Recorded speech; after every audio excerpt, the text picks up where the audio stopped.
आपने जैसे बात की छोटे छोटे बच्चों की, जो 4 साल के बच्चे हैं, 3 साल के, 4 साल के, 5 साल के बच्चे हैं, उनको पढ़ाने के बारे में। सर उन्हें खेल के माध्यम में से पढ़ाने का अभी का जो समय है, अभी डिजिटलाइजेशन हो गया। हमारे जब बच्चे 2 साल के होते हैं, 2.5 साल के होते हैं, 3 साल के होते हैं, तो मम्मियाँ उन्हें मोबाइल पकड़ा देती है और दिखाते दिखाते खिलाना पढ़ाना सारे काम करवाती है। तो हमने भी वही सब एक छोटा सा सीख लिया है। हमारे यहाँ डिजिटल बोर्ड अवेलेबल है और हम अपने यहाँ बच्चों को विजुअलाइजेशन के माध्यम से पढ़ाना सिखाते हैं। उन्हें पहले विजुअलाइज करवाते हैं सारी चीजों को और फिर उन्हें रीड करवाते हैं धीरे धीरे। इससे हमारा काम बहुत आसान हो जाता है और बच्चे अच्छे से समझ भी पाते हैं। चीजों को समझना, देखना, पढ़ना सब आसान हो जाता है। अभिभावकगण बच्चे को छोड़ देते हैं स्कूल में कि आप इसका देखभाल कीजिए, तो उसके पिताजी माँ बन के, बहन बन के, भाई बन के, इस तरह के आप लोग स्कूल में शिक्षा देते हैं बच्चे, गाइडलाइन आप ही के इसमें रहते हैं, तो उसमें कितना आपको उसमें आप अपना योगदान देते हैं? सर मैं एक महिला हूँ, एक लड़की हूँ और महिला और लड़की के अंदर ये गुण तो स्वाभाविक है उनका, इसीलिए बनाया ही इसीलिए गया महिलाओं को।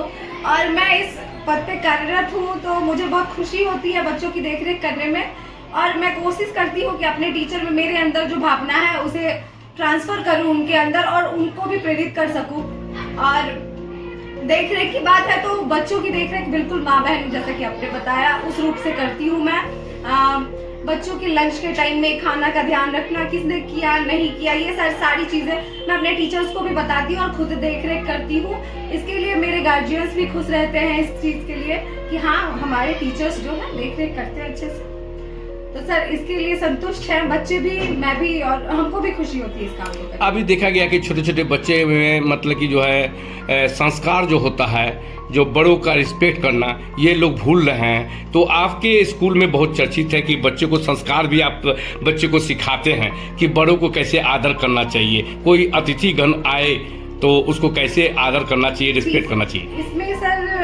इसमें से हम सबसे आगे हैं संस्कार के मामले में, क्योंकि अभी जो आधुनिक युग आ रहा है आजकल के बच्चे इस बात को समझ नहीं पा रहे हैं, अपनी संस्कृति संस्कार को भूलते जा रहे हैं। तो सर इस पे हमारा विशेष फोकस है।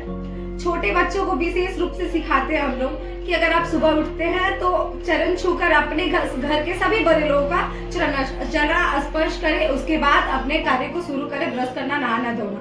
तो इस चीज के लिए भी सिखाते हैं स्कूल में आके। उसके बाद आपसे बड़े जितने भी लोग हैं, टीचर्स हैं, आपके सीनियर्स हैं, अगर वो आपके सामने आते हैं तो खड़ा होकर उन्हें मान सम्मान देना, आदर सत्कार करना।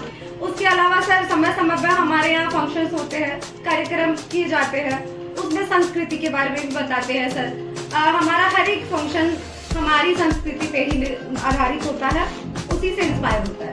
तो अभी सत्र चल रहा है 2025-26 का नामांकन सत्र चल रहा है, तो अभिभावकगण से क्या अपील करना चाहेंगे? सर मेरी बस यही अपील है कि सभी अभिभावकों से कि नए सत्र में अपने अपने बच्चों का एडमिशन हमारे यहाँ करवाएं और जो व्यवस्था है हमारे लिए यहाँ उसको देखें और संतुष्ट, हम अपनी तरफ से पूरी कोशिश करेंगे कि संतुष्ट रहे हमारे पेरेंट्स। होली आ रहा है और महाशिवरात्रि आ रहा है, रमजान आ रहा है, क्या बधाई देंगे? सर सभी अभिभावकों को, सभी लोगों को हमारे शिक्षा संस्कार पब्लिक स्कूल की तरफ से होली की, ईद की और शिवरात्रि की बहुत बहुत बधाई। परिचय?